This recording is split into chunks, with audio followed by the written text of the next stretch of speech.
quedamos en esta diapositiva.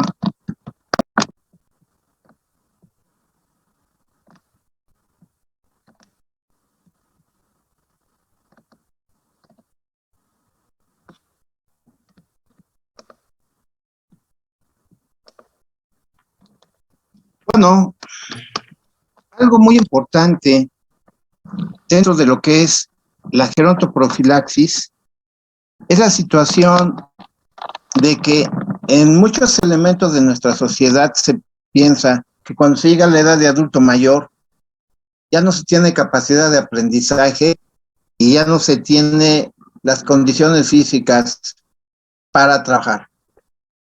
Y es algo que es un mito o una creencia más que una realidad. Nos basamos mucho, o la sociedad se basa mucho, en que hay un elevado número de adultos mayores que cuando llegan a estas edades ya llegan con algún tipo de discapacidad o la desarrollan ya en el curso de esta edad. Pero recordemos que la estadística nos marca que nosotros tenemos por cada 5 adultos mayores 1.3 en porcentaje con discapacidad. Entonces, mayoritariamente el adulto mayor llega funcional y capacitado. Y va a decir a ustedes el ejemplo de un compañero en la Facultad de Ingeniería, aquí en la UAP, que hace algunos años empezó a estudiar la profesión de ingeniero a los 73 años de edad, habiéndose graduado hace unos meses a la edad de 78 años como ingeniero y entrando de inmediato a realizar un posgrado en el área. Este caso fue inclusive de circulación nacional en los noticieros, porque pues no es algo que se vea muy frecuente que personas de estas edades y a esas edades estudien una carrera universitaria. Y en relación a trabajar, pues bástenos hablar de quiénes son los principales líderes mundiales de las naciones en vías de desarrollo y sobre todo las naciones que son potencias mundiales.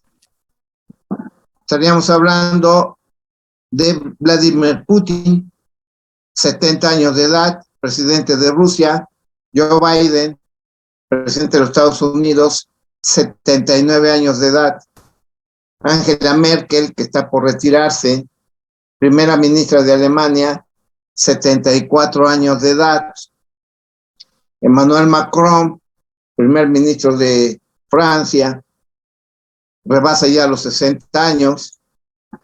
No recuerdo cuál es el nombre del primer ministro de Inglaterra, pero es una persona de 66 años de edad. En nuestro propio país, el presidente actual que tenemos, 69 años de edad. Y entonces, ¿para qué seguimos con los ejemplos si las principales responsabilidades que puede haber, como es la dirección de un país, están en personas mayoritariamente de edades adultos mayores? Y con eso de que no se puede trabajar, se demuestra que es un mito, una creencia y no una realidad.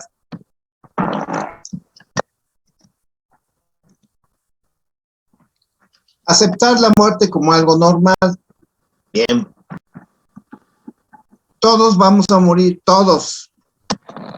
Unos antes, otros después, pero todos nos vamos a morir. En nuestra profesión como médicos, sabemos que cuando a partir del momento que ustedes empiecen a ejercer ya la profesión, su principal contrincante va a ser la muerte. Y véanla en ese enfoque. No es su enemiga, ¿eh? Nunca vean a la muerte como una enemiga. Es una contrincante y muy poderosa. pues a la muerte ustedes le ganarán muchas batallas a lo largo de su vida médica profesional. Pero un principio que quiero que se graben es que nunca le van a ganar la guerra. La muerte siempre termina ganándonos la guerra, incluida la guerra más importante para cada uno de nosotros, que es la guerra por nuestra propia vida. En ese enfoque, muchas veces nos deprimimos cuando no logramos salvar a un paciente y muere, porque somos seres humanos y como médicos no perdemos esa característica. Podemos aparentar frialdad, pero el fallecimiento de alguien que fue nuestro paciente o de un paciente, aunque sea a un nivel de un hospital público, siempre nos impactará. Entonces veamos la muerte como algo natural y que forma parte de la propia vida, porque es el final de la misma. ¿Qué hay más allá de la muerte? Es una pregunta que hasta ahorita nadie ha contestado. Lo más cercano que tenemos de respuestas es la obra escrita por la doctora Elizabeth Kubler-Ross, psiquiátrica de origen austríaco, pero formada en los Estados Unidos, considerada la madre de la tanatología. De los muchos libros que escribió, hay uno que se llama Vida después de la vida. Y es el recuento de 20,000 pacientes que por diversas circunstancias entraron en estado de coma o habían sido diagnosticados con muerte y después lograron volver a vivir saliendo del coma profundo o lo que ustedes quieran, y las experiencias que ellos le contaron. Si tienen la oportunidad de buscar en el internet ese libro de la doctora, repito, Vida después de la vida, Elizabeth Kubler-Ross, es un libro hermoso que nos motiva mucha reflexión y que quizás nos dé una respuesta lo más cercana a lo que es, lo que puede haber después de la muerte. Bien, ahora enfocado al adulto mayor. Como adultos mayores sabemos que por edad y por evolución natural somos los que estamos más cerca de la muerte. Pero recuerden ustedes que ya habíamos visto en un estudio estadístico que el adulto mayor, solamente de cada 100, 17 se preocupan por la muerte y 73 les preocupa más el desarrollar una discapacidad y tener que depender de otra persona que la muerte como tal. Entonces, en el proceso de morir aún es posible aspirar al éxito. No es de vencer a la muerte, sino en el de morir bien, sin sufrimientos y soledad innecesarios. Y creo que ya no voy a ser redundante porque cuando vimos la parte final de bioética y geriatría, leímos y vimos los párrafos de lo que es morir con dignidad. Entrando a otro aspecto ya de lo que es la gerontoprofilaxis, surge aquí la palabra prevención primaria. Cuando su servidor estaba como ustedes de estudiante, en todas las materias se nos enseñaba la patología en el esquema de evolución natural de la enfermedad. Teníamos el periodo prepatogénico y periodo patogénico, con sus dos variantes. Y así es como nosotros aprendíamos las patologías. Todo esto ha evolucionado, ustedes ya los ven en otros tipos de esquemas.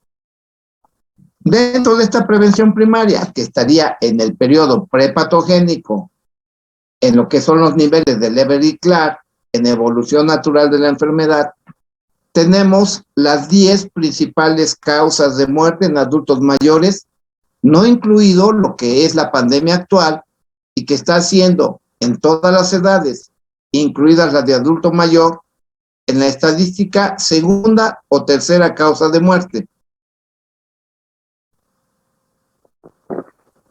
primer lugar tenemos enfermedades del corazón, segundo lugar diabetes mellitus, tercer lugar tumores malignos, cuarto lugar enfermedad cerebrovascular, quinto EPOC, 6 enfermedades del hígado, 7 influenza y neumonía, 8 accidentes, 9 insuficiencia renal y 10 desnutrición y otras deficiencias nutricionales. Hay un concepto 11, pero que prácticamente desglosa todas las patologías pulmonares que nos pueden dar lo que es EPOC, que es la quinta causa. Y aquí, siguiendo con lo que ya habíamos iniciado, tenemos que la principal finalidad de la prevención en las personas de edad avanzada es lograr una mejor calidad de vida. Y así como cuando vimos que cuidados paliativos no nada más era el aspecto médico, sino el apoyo psicológico, legal, familiar, social que se le debe de brindar a un paciente en estado terminal, calidad de vida abarca muchos aspectos: la vida familiar, la vida social, los aspectos económicos, los aspectos de salud, los aspectos espirituales. Todo eso es calidad de vida. Y dentro de lo que es la vejez, el principal factor de riesgo para la aparición de enfermedades crónico-degenerativas se empieza a presentar primordialmente a partir de los 50 años. Tenemos 2 cuadros en donde, así como vimos cuáles eran las principales causas de fallecimiento, tenemos las enfermedades crónico-degenerativas que más frecuentemente vamos a encontrar en los pacientes adultos mayores: hipertensión arterial, alteraciones auditivas, enfermedades coronarias, diabetes mellitus, cáncer, enfermedad de Parkinson, osteoartritis, trastornos visuales, enfermedades pulmonares, enfermedad vascular periférica, alteraciones cognitivas y enfermedad cerebrovascular. Bien, enfocado en este aspecto y usando los niveles de Leber y Clark, tenemos el periodo prepatogénico y tenemos el periodo patogénico. En el primero, prevención primaria, educación, promoción y protección específica. En la prevención secundaria, una detección y diagnóstico oportuno, limitación del daño y un tratamiento lo más precoz posible. Y en la prevención terciaria, dependiendo la evolución de la enfermedad, si es necesario rehabilitación y si es posible también reintegración nuevamente del paciente a su vida normal. 15 son las medidas que en promoción de la salud se han clasificado para lograr los puntos anteriores. 1, alimentación correcta. 2, actividad física. 3, algo fundamental y que hago siempre énfasis, salud bucal. En nuestro país nos vamos a los extremos. Ocupamos el segundo lugar en obesidad en la población adulta. Ocupamos el primer lugar en obesidad infantil. Y ocupamos dentro de los 5 primeros lugares en problemas de nutrición en los pacientes adultos mayores. E increíblemente, en nuestro país, la primera causa de alteraciones nutricionales es el aspecto de la dentadura del paciente adulto mayor. Por eso la cuestión de salud bucal es primordial que la enfoquemos cada vez que atendamos un paciente adulto mayor. Cuarto lugar, salud sexual y reproductiva, recordándoles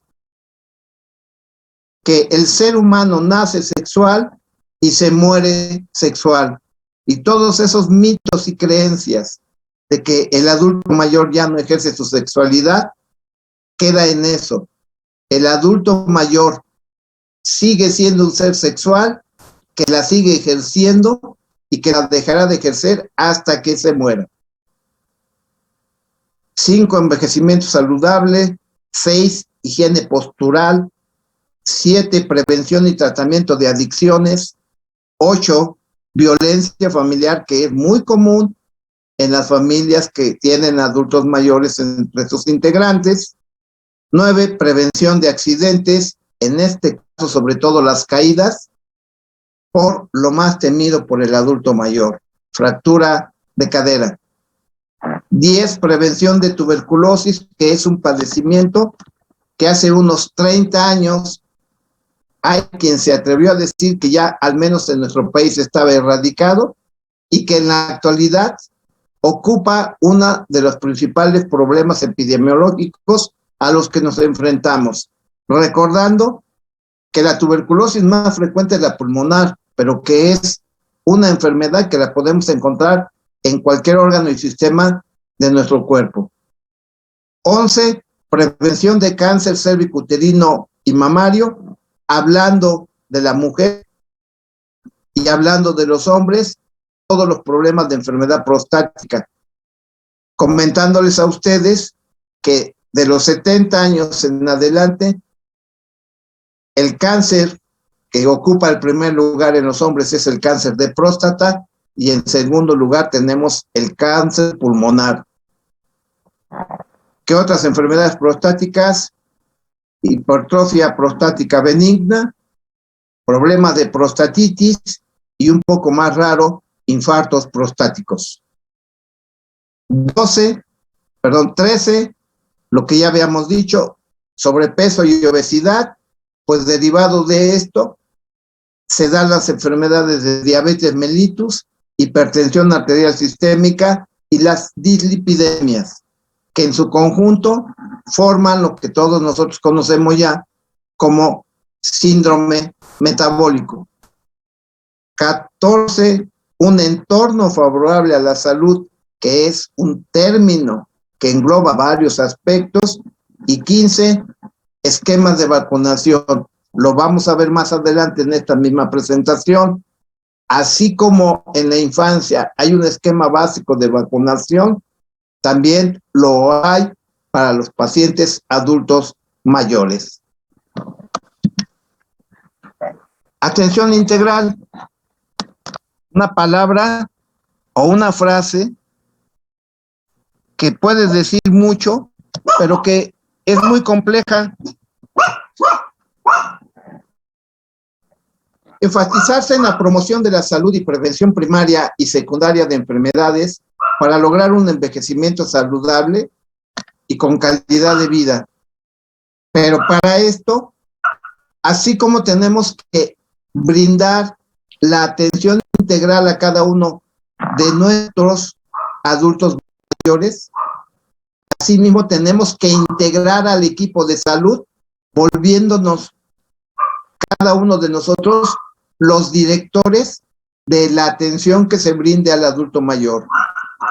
Tenemos siempre que estar en colaboración con enfermería, con trabajo social, con servicio de psicología, con servicio de nutrición y, cuando sea necesario, en un contacto estrecho con otros especialistas, por ejemplo, el cardiólogo, el neumólogo, el oncólogo, el reumatólogo, el ortopedista, por ejemplificar de los especialistas que más frecuentemente tenemos que apoyarnos en ellos para las patologías más frecuentes en la población adulta mayor, y aquí también tenemos que incluir al médico especialista en rehabilitación.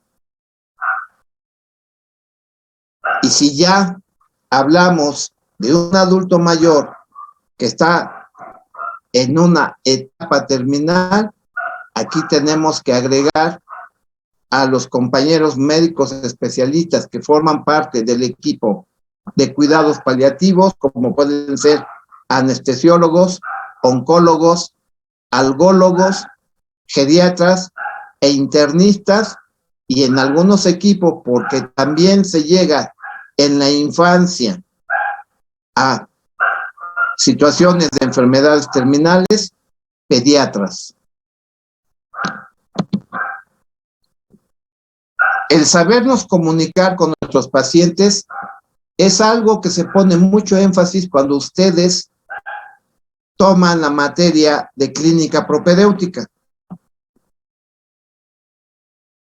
Pues existe los 10 mandamientos de la comunicación que nosotros tenemos que tener con nuestros pacientes adultos mayores. Sea sensible a la autopercepción de la persona mayor. 2, piense en cómo usted se está presentando. ¿Está atareado, enojado o tenso? Mantenga una actitud calmada, suave y práctica. 3, mire a través del prisma del paciente, no solo a través de su lente profesional. 4, suspenda los estereotipos. El ver a las personas como individuos suspende nuestras expectativas y permite un mayor respeto y participación con los otros. 5, desarrollar la empatía, punto cardinal en la comunicación y en la relación médico-paciente. La empatía facilita ver las cosas desde la perspectiva de otra persona. Esto es especialmente evidente para el entendimiento de los defectos físicos que impiden la comunicación. 6, desarrolla la flexibilidad. Es particularmente importante en relación a nuestras expectativas. Si estas no son rígidas, nos dejan el paso libre a una base común. 7, sea cálido y sociable. Una manera de ser abierta, amigable y respetuosa contribuye mucho a engendrar altos niveles de bienestar. 8, mire a los ojos del paciente al comunicarse. Esto crea un equilibrio de poder, porque ni nosotros somos más poderosos que el paciente, ni el paciente es más poderoso e importante que nosotros. Hay un equilibrio en donde para el paciente el médico es el ser que le puede devolver su salud, y para nosotros el paciente es nuestro motivo de trabajo y preparación. 9, aprenda acerca del lenguaje y las costumbres de la persona mayor. Cuanto más sabemos los unos de los otros, mejor oportunidad tenemos de encontrar una base en común. Y 10, desglose los conceptos por partes. Dé tiempo para considerarlos o para cumplirlos en un orden. Pasamos ahora a otro aspecto de la gerontoprofilaxis, como son los factores de riesgo y modalidades de tamizaje que podemos establecer en algunos de estos factores.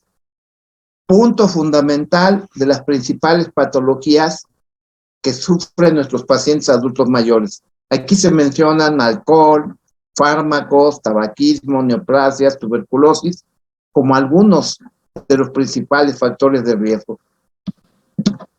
Bien, aquí tenemos en primer lugar al alcoholismo y en segundo lugar al tabaquismo. Dice en alcoholismo, adicción, mayor riesgo de afecciones psiquiátricas como puede ser la intoxicación, los cuadros de ansiedad, el delirium tremens e inclusive nos puede llevar a demencia. Y esto, invariablemente, todo paciente con problemas de alcoholismo tiene una afección biopsicosocial. En relación al tabaquismo, adicción, mayor riesgo ante las consecuencias nocivas del tabaco. Aquí nos ponen cáncer de pulmón, EPOC, cardiopatía isquémica, enfermedades cardiovasculares, y le podríamos agregar cáncer de aparato urinario, cáncer de colon, ¿sí? EPOC como tal, en todas sus características, y otras muchas enfermedades que sabemos que el tabaquismo es parte cardinal en la etiopatogenia de ellas. Y nos eleva el riesgo de depresión, de adquirir tuberculosis y en algunos casos de ceguera. Viene aquí un tamizaje rápido de condiciones geriátricas enfocadas a algunos de estos aspectos. Pero yo les haré una pregunta. ¿Es correcto en el alcoholismo decir adicción?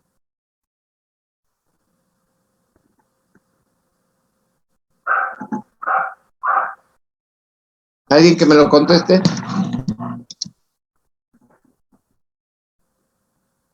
Pues sí, sí es correcto. Ok. ¿En qué te basas para decir que es correcto? Bueno, igual dependerá de las veces que consume, bueno, la persona alcohol, porque muchas personas ya son dependientes de esto. ¿De acuerdo? Hay una dependencia. En eso estamos completamente de acuerdo. Y inclusive, cuando elaboramos una historia clínica, cuando nosotros estamos interrogando antecedentes personales patológicos, tocamos dentro de lo que es el tema de adicciones, el alcoholismo. ¿Estamos de acuerdo en eso? Cierto. Bien. El único gran problema que tenemos es que el alcoholismo, desde el punto de vista médico, hace muchos años que dejó ser clasificada como una adicción. Desde el año de 1953, la Organización Mundial de la Salud clasificó al alcoholismo como una enfermedad, no como una adicción. Que en el estudio del paciente, en la elaboración de la historia clínica, sigamos tocando en el rubro de adicciones, es aceptable. Lo que no es aceptable es que como médicos no sepamos que en la clasificación el alcoholismo no es una adicción, sino una enfermedad. Y de esto tiene 64 años que la Organización Mundial de la Salud lo clasificó. Y para muchos de nosotros lo ignoramos. Entonces, cuando alguien les diga el alcoholismo es una adicción o es una enfermedad, es una enfermedad. Bien, si nosotros hacemos un tamizaje rápido de condiciones geriátricas en relación a estos dos rubros y que tendrían que ir muy correlacionados con problemas de nutrición y hábitos, para la detección haremos este tipo de preguntas. ¿Hay cambio de peso en los últimos 3 meses? ¿Ingiere alcohol? ¿Fuma? ¿Realiza ejercicios físicos? El resultado puede ser, si el paciente nos dice, hay cambio en los 10, en un 10% del peso que el paciente tenía, y que puede ser sobre todo a la baja, aguas. Porque pueden ser desde problemas de dentadura, alguna enfermedad no detectada, pero entre ellas siempre hay que pensar en un cáncer. Si ingiere alcohol, y la respuesta es sí. Si fuma, y la respuesta es sí. Y si realiza ejercicio físico, la respuesta no. ¿Cuál tendrá que ser nuestra intervención? Bueno, en el caso de la baja de peso, realizar valoración nutricional y buscar la causa. En relación del alcoholismo, pues investigar grado de alcoholismo y generar las intervenciones necesarias. En el caso de el tabaquismo, que es de lo más frecuente que vamos a encontrar, una intervención educativa y en muchas ocasiones participativa, tratando de retirar este tipo de adicción en nuestros pacientes. Y si el paciente es sedentario, no realiza actividad física, establecerle un programa paulatino de ejercicio físico acorde a la edad y al estado general y patologías que el paciente presente. Fármacos. Una de los grandes problemas con que nos vamos a encontrar en nuestros pacientes adultos mayores. ¿Por qué? Dos bases primordiales. En el adulto mayor siempre vamos a encontrar pluripatología. Y secundaria a la pluripatología es muy frecuente la polifarmacia. Recordando que la polifarmacia tiene tres principales orígenes, al menos en nuestros pacientes adultos mayores en el país. Primero, la prescripción médica para sus diversas patologías. Segundo, el autoconsumo que el paciente hace, sean productos naturales, productos que ve en los medios de comunicación. Y tercero, las recomendaciones que van desde el farmacéutico, los familiares, los vecinos o los amigos. Partiendo de esas bases, el consumo elevado de fármacos nos va a dar probables interacciones medicamentosas y efectos de importancia para la salud del paciente. Cuando abordemos nosotros farmacología y polifarmacia en el adulto mayor, vamos a ver que las interacciones medicamentosas en países como los Estados Unidos de Norteamérica son la causa de hasta el 25% de las hospitalizaciones. Consumo por prescripción médica, automedicación y productos medicinales, ya se los había yo mencionado, y son consecuencia de la pluripatología en el adulto mayor. Bien, aquí tenemos que hacer un interrogatorio dirigido, indagar la causa, conocer cambios por la edad y sobre todo conocer efectos e interacciones de los medicamentos. Tenemos que dominar dentro de la rama de la farmacología todo lo que es farmacodinamia y farmacocinética de todos los medicamentos. Es conocimiento fundamental que nosotros debemos de dominar. Bien, dice medicamentos a evitar en los adultos mayores hasta donde sea posible.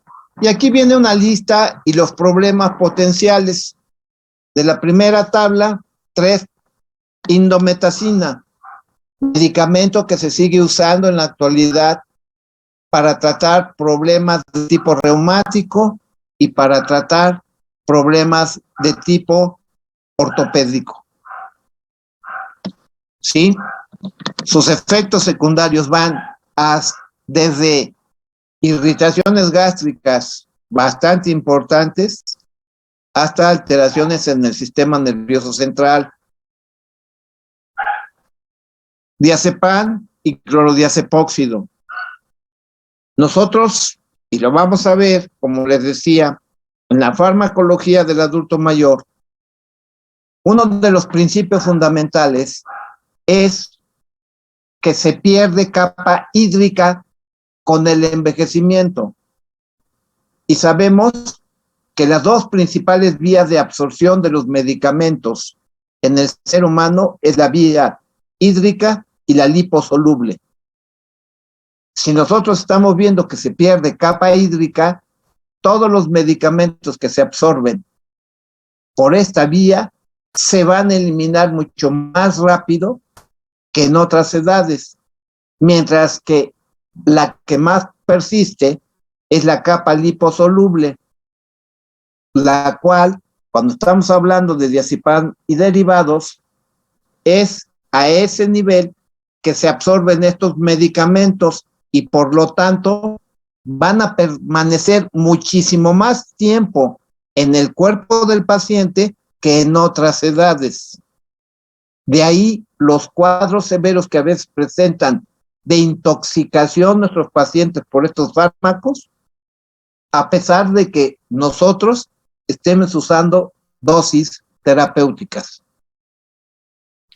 Y algunos medicamentos como el propoxifeno o metocarbamol, etcétera, pues tenemos que dan de efectos secundarios dentro de los opiáceos, como es el propoxifeno, hasta la acción anticolinérgica, cuadro de sedación y de debilidad que nos pueden mencionar nuestros pacientes.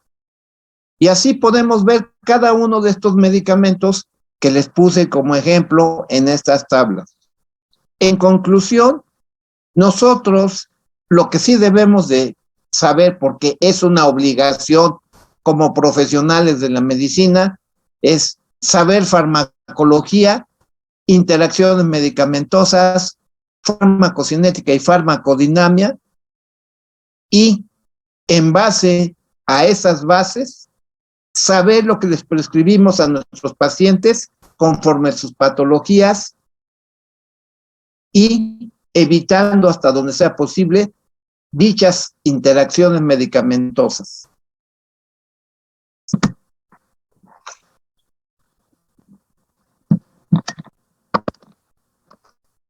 Bien, y aquí también tenemos 13 recomendaciones en el uso de los fármacos en los adultos mayores.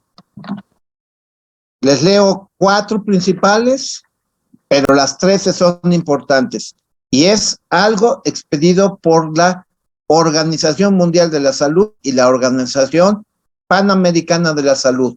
El 1, obtener una historia medicamentosa completa, incluyendo alergias, reacciones adversas, uso de fármacos autoprescritos, complementos nutricionales, medicina alternativa, uso de alcohol, tabaco y cafeína. 4, asigne prioridad a los tratamientos si se prescriben demasiados fármacos al mismo tiempo. El paciente puede elegir aleatoriamente y no seguir alguno. 7, revisa regularmente la lista de fármacos, elimina aquellos que no se necesitan más o cuyo efecto ha sido insuficiente.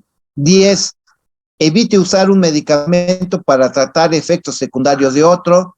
Y 13, evite el uso simultáneo de más de un fármaco con acciones semejantes.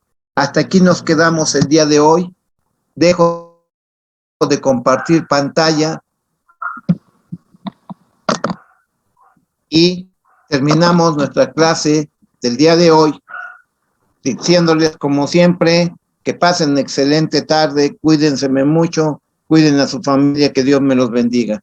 Nos vemos el día de mañana. Bueno.